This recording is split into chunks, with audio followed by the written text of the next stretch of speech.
கழுத்தில் கற்பூரம் கொளுத்து ஆனந்த கண்ணீரில் அபிஷேகம் நடத்து.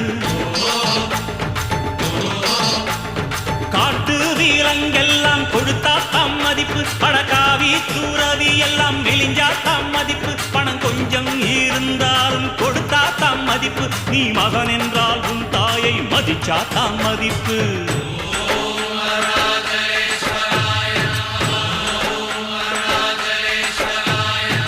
தனக்கென வாழ்பவன் இருக்கையில் இறக்கிறான், பிறக்கென வாழ்ந்தவன் இறந்துமே இருக்கிறான். உன்னை விடவும் எனக்கு வேறு உறவு இல்லையடா, என்னை என்றும் வாழவை